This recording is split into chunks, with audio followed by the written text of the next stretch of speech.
Hey everyone, this is Maddles, and this is another StarCraft 2 England cast.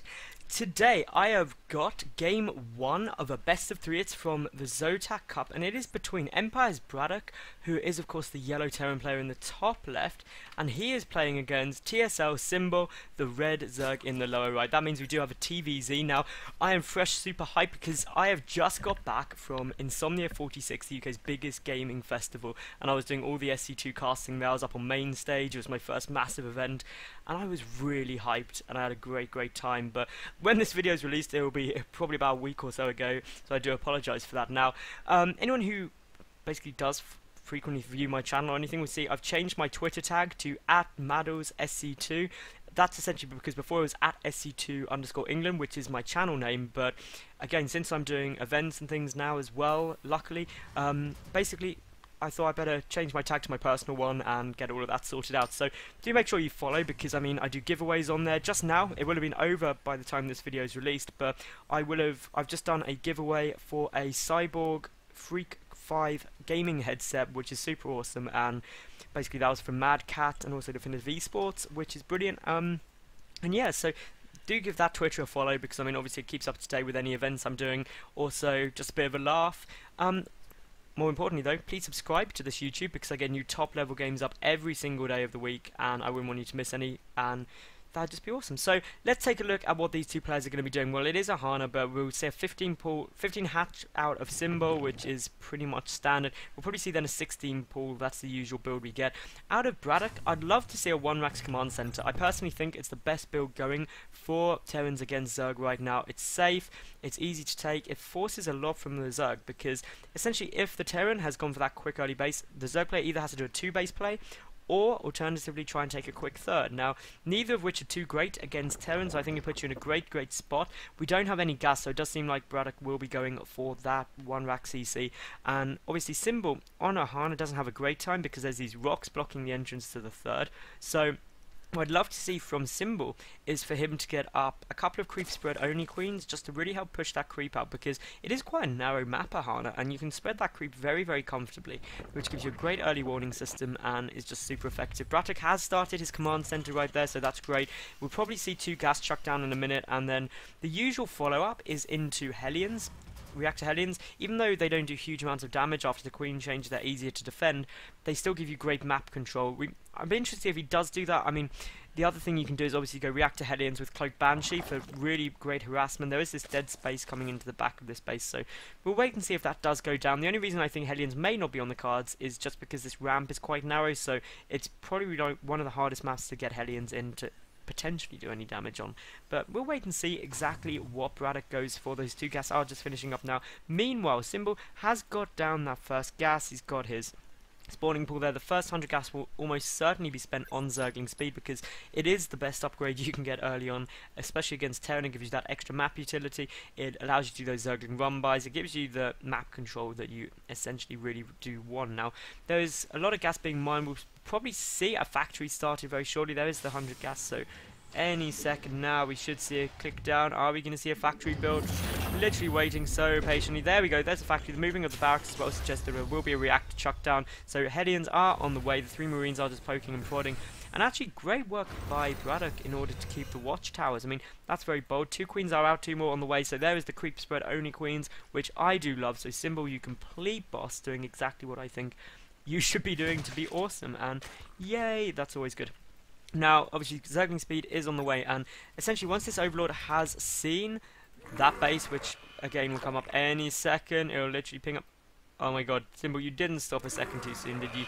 Basically, he should be quite aware that there is something there, and as a result of that, basically, now Symbol is in a position where, well, I'm going to take a third, and that is exactly what this drone is going to go and do. You can try and do a 2-base timing push, which usually would involve, say, a lot of banelings, a baneling bus, essentially, either with roaches or Zerglings, and while that's good, it's very easy for Terran to hold. It takes a lot of power, and if you see it coming, which you usually do, it can be very difficult. Now look at this creep spread, absolutely going beautifully. It's why I think it's so important to get those creep only queens. No more gas being added on yet by Symbol, who Well, so far, there's been no engagement at all. I mean, one drone has been killed by Braddock, and that's it. But the first two Hellions are on their way out. A Marine coming down to check the third base as well. That is all fairly standard stuff. The scouting information is obviously very, very important, because if that third base wasn't there, Braddock would then start preparing for that 2-base all-in.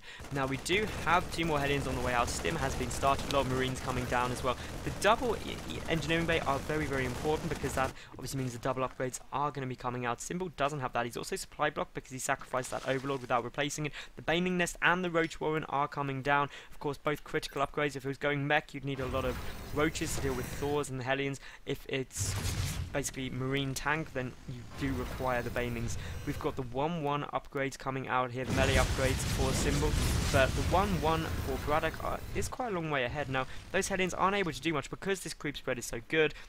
Now, I know I'm harping on about how important this creep spread is, but I honestly think it's just such a useful thing to get the third base up, of course, for Symbol, and the third base just started in production for Braddock. So both these players going very, very economically focused. The barracks being added on 2 more. In fact, we do have the 1-1 upgrades on their way. Stim is just over half done, and a reactor coming down on that factory, which is quite interesting, as opposed to a tech lab. So again, we'll probably just see a switch come down here as soon as Stim is finished to start the tank production. The Hellions are moving up. The Hellion number is actually starting to get quite a bit higher, so that is always good to see. We do have 8 Roaches on the way out, though, and a lot of Zerglings and some Banings getting morphed in. The creep spread still going very, very good. If we look at the army supply, 38 to 23 in Symbol's favour. The worker count, well, there's only 4 workers in production at a time here for Symbol at the moment. He does have the 1-1 upgrades half done, and well, this is just quite a sizable force, and I'm not quite sure whether that's due to Symbol thinking a push is coming, which I would imagine it could be, but I would guess that see, again, he can't quite see that command center being built, and therefore he probably is gearing up for a big push coming, because he won't have seen the third come down here yet, but he did see the rockets getting taken out, so that's quite interesting. But again, Symbol now has a lot of stuff in terms of army. He needs to do something with that, or else he could end up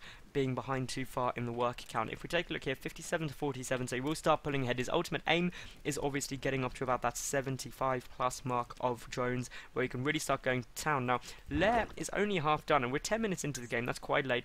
The third, all of the gas have now been taken, so again, that's just going to really start ramping up the tech. We've got more units coming across, but essentially now the 1-1 upgrades have just finished up for Symbol, who's getting 7 Overlords, so definitely going for a lot of supply, probably going to flood with units shortly. The creep is spreading very, very nicely. 10 minutes into the game, and it's pretty much halfway across the map. That is great. We do have Braddock just playing a more defensive game right now. He's got the starport out, he's starting the medevac production now. That's going to be very, very helpful. Siege mode just starting, the first tanks will start trickling out now. Again, very, very important to deal with these pushes, but this force here, that's quite confusing to me, because obviously Symbol saw something coming, but because he hasn't done anything with it, essentially it was wasted lava and production, which he could have done, obviously got drones with. Now we do have the infestation pit finally started for Symbol, very, very important building. Not only does it give you access to hive tech, it also gives you the infestors, and with pathogen glands, obviously fungal growth becomes very, very potent, especially against Hellions, because that does fix them in place. Obviously, a lot of the power of Hellions is the fact they're a very fast unit.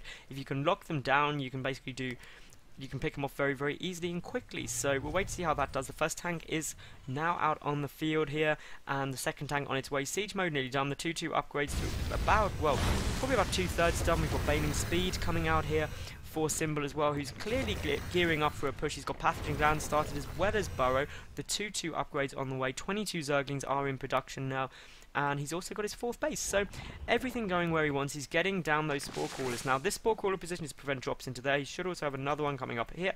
Literally, this is brilliant play by Symbol. He's doing everything that he needs to. The creep spread, great, and you can see the creep spread is now giving him coverage past this 4th base, so that's allowing him to get a good timing on his 4th. He's moving forward with this creep. I mean, the creep is essentially already at Braddock's front door, and that's going to make it incredibly difficult for him to push forward, and Symbol is really dominating. I mean, the other thing is obviously the vision. Look at the vision of the map right now for Symbol. It's incredible. You can see 3/4 of the map constantly, compared to that of Braddock, who has no clue what's going on, and that's really where it's important. We've got a drop coming in, but this drop is going to get scouted.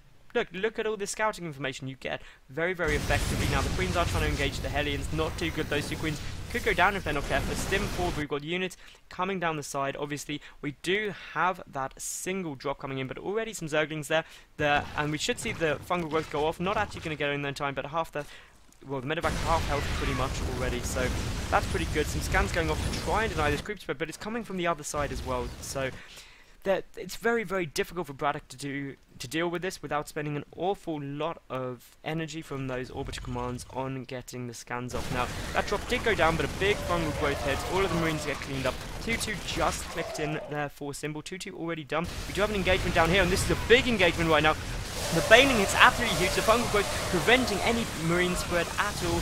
And, well, Symbol is absolutely dominating this. Baning's even detonating on tanks, but it doesn't matter. All of those medevacs would go down if only there was a tiny bit more energy for another fungal growth, but that's all good. And I really don't see how BratOK is going to be able to defend this. Yes, he can hold it temporarily, but 40 Zerglings on the way through. Banings are there as well. Once those Banings start connecting, there will not be fun times in the slightest. Obviously, BratOK is now really on his back foot. He needs to be careful. There's apparently one medevac just sitting there chilling. We've got one Marine just sitting there chilling. But the fourth base is up and running there for Symbol, so he's a base up exactly where he wants to be. And BratOK is trying to take that fourth base of his own. But again, with the creep spread basically on top, that's going to be very, very difficult to hold. We've got another drop gearing up, but that medevac is only on 30 HP. So if it does go for the third, which is the most likely target, it will of course get picked off with pretty much one, maybe two hits from that spore. Now, obviously the command center is about to come in and land, and well, it won't be able to for a start because there's a burrowed Zergling there, but it is allowing BratOK to come and take the middle of the map. But he does get a siege up, but there's just so much more stuff there for Symbol. He could just really reach around and try and do any damage he would so wish. And I mean, BratOK, he is trying to do something, but I don't know what he can do. Now, this drop, instantly going to die, and that is a big loss in itself, and why you shouldn't really use a medevac with hardly any health, because if we look at the loss tab, 5,300 to 4,400 resources lost in the favour of Symbol. He's also about to get his fifth base up. It's 2/3 done, and now here comes the Zerglings. That command center still hasn't been able to land. We do have forces moving over, but obviously with so much there, BratOK is going to have to be very, very careful, and the engagement was baited there. I'm surprised Symbol didn't go for it, purely because he did have the stuff. He's sacrificing those roaches to free up supply in order to start getting those broodlords out. We do have the 3/3 upgrades on their way, as well as the ultra armor upgrade. So we've got the Greater Spire, the Ultralisk Cavern. Essentially, Symbol is building everything. He's got everything he could possibly want late game right now. That is compared to BratOK, who, well, 3/3 is on the way. He's getting +2 Terran vehicle weapons. He's also getting a Thor as well as more starports, ready to get out those Vikings to deal with the broodlords. The trouble is, even if BratOK somehow holds it all, Symbol will just bank up a lot of resources. He's already got those Ultralisk Cavern down. He's already got the 3/3 upgrades started and the Ultra Armor, which basically means that he'll tech switch to Ultralisks. The Vikings will be useless, and it'll be good. Now, Fungal Growth goes down. Some great Baning hits go off. Those Marines get absolutely decimated. This is not good in the slightest. Mass Fungal Growth on all of those medevacs, and that means a lot of medevacs will now go down. Probably see chain Fungals, and well, it's only a matter of time now before everything dies. We do have a drop coming down here. The Fungal Growth did go off. So many Marines getting killed. All the medevacs getting taken out. Just look at this. As a Zerg player, you generally can afford to engage a little bit cost ineffectively, but not for Symbol. Symbol is engaging more cost effectively than BratOK, which is never good. These broodlords absolutely raining down the pain. Now the Unsiege has gone down. Mass Zergling stream in. This is probably GG right now. About 70 supply ahead for Symbol at the moment, and I just don't see any way he can hold just this much force. A couple of infested Terrans getting locked down just to try and soak up some damage. The Zerglings just engaging in a choke. That's how many more there are right now. The broodlords, they're moving forward. Bit of miscontrol. They're losing some broodlords for no apparent reason, but those infestors should come forward ideally, just trying to get fungal growth, but there's no energy on them at all. So Symbol may be slightly overconfident there, could have had a better engagement, but when was the last time you saw broodlords kiting units? That is absolutely incredible. More infestors coming in now. They've obviously got the fungal growth ready, or they can burrow and just sneak in. Ultra tech switch is en route. Lots of Zergling streaming across the map, and this is definitely over double the supply for Symbol right now. He is in such an amazing spot, and I just see no way in the slightest that BratOK will be able to defend this. I mean, he's just got so little compared. I mean, he's at probably like a third of the army. These buried infestors are still there. They can lob out infested Terrans. The Ultra's going absolutely down, and there is the GG right there. So that was game 1, guys. If you did like it, please thumbs up the video, subscribe, and most importantly, I'll see you at game 2 of this best of 3 from the Zotac Cup any second. I am Maddles, and you've just watched an SC2 England cast. See you in a sec.